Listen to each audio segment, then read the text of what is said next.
इसका प्रूफ हम बाद में देखेंगे।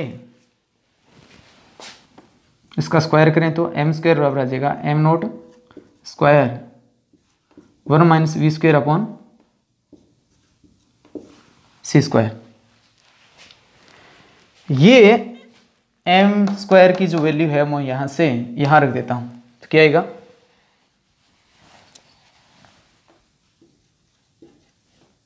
M naught square upon 1 minus v square upon c square. इस टर्म से ये टर्म कट जाएगी।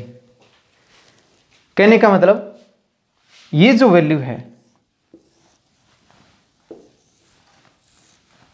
वो यही तो है। इसकी वैल्यू कितनी आई हमारे पास हल करने पर, m naught square c raise to 4 आई। यानी इसको मैं क्या लिखूंगा बराबर में, ये पद चल रहा था हमारा, ये पद तो मैंने लिख दिया था, इसके बाद ये पद रह गया बराबर में। तो इसकी वैल्यू हल करने पर क्या मिली, m naught square c raise to 4। M naught square c raise to 4, m naught square c raise to 4 से कैंसिल आउट हो जाएगा। इसका प्रूफ हम बाद में देखेंगे। ये जो समीकरण है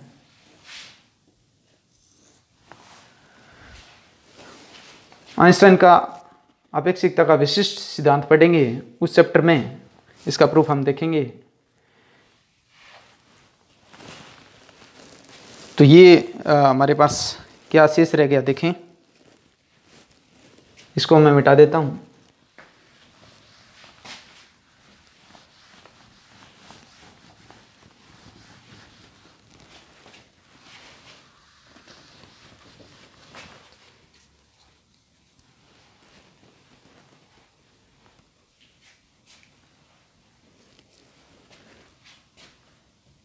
देखिए 2h nu minus nu dash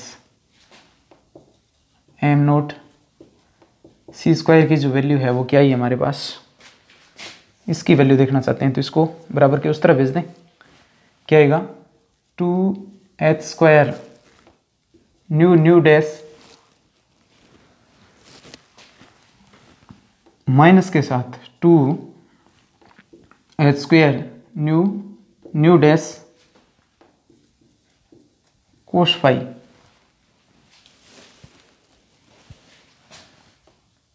to h nu minus nu dash m naught c square. ये यहाँ से क्या कॉमन आ रहा है, 2h square nu nu dash common आ गया, 1 माइनस कोस फाई रह गया। एक एच से एक एच कैंसिल हो गया, 2 से 2 कैंसिल हो गया। न्यू न्यू डैश से इसको डिवाइड करें, इसको इधर ले आते हैं न्यू न्यू डैश को, nu minus nu dash divide by nu nu dash m naught c square बराबर आ गया h 1 minus cos of phi.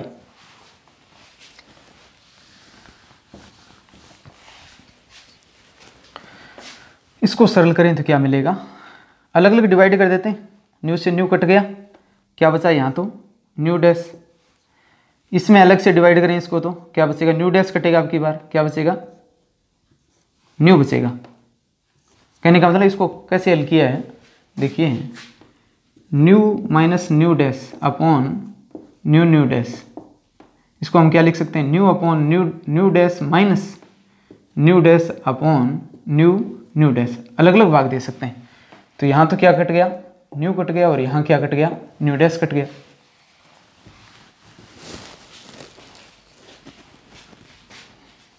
क्या रह गया, M naught c square 1 minus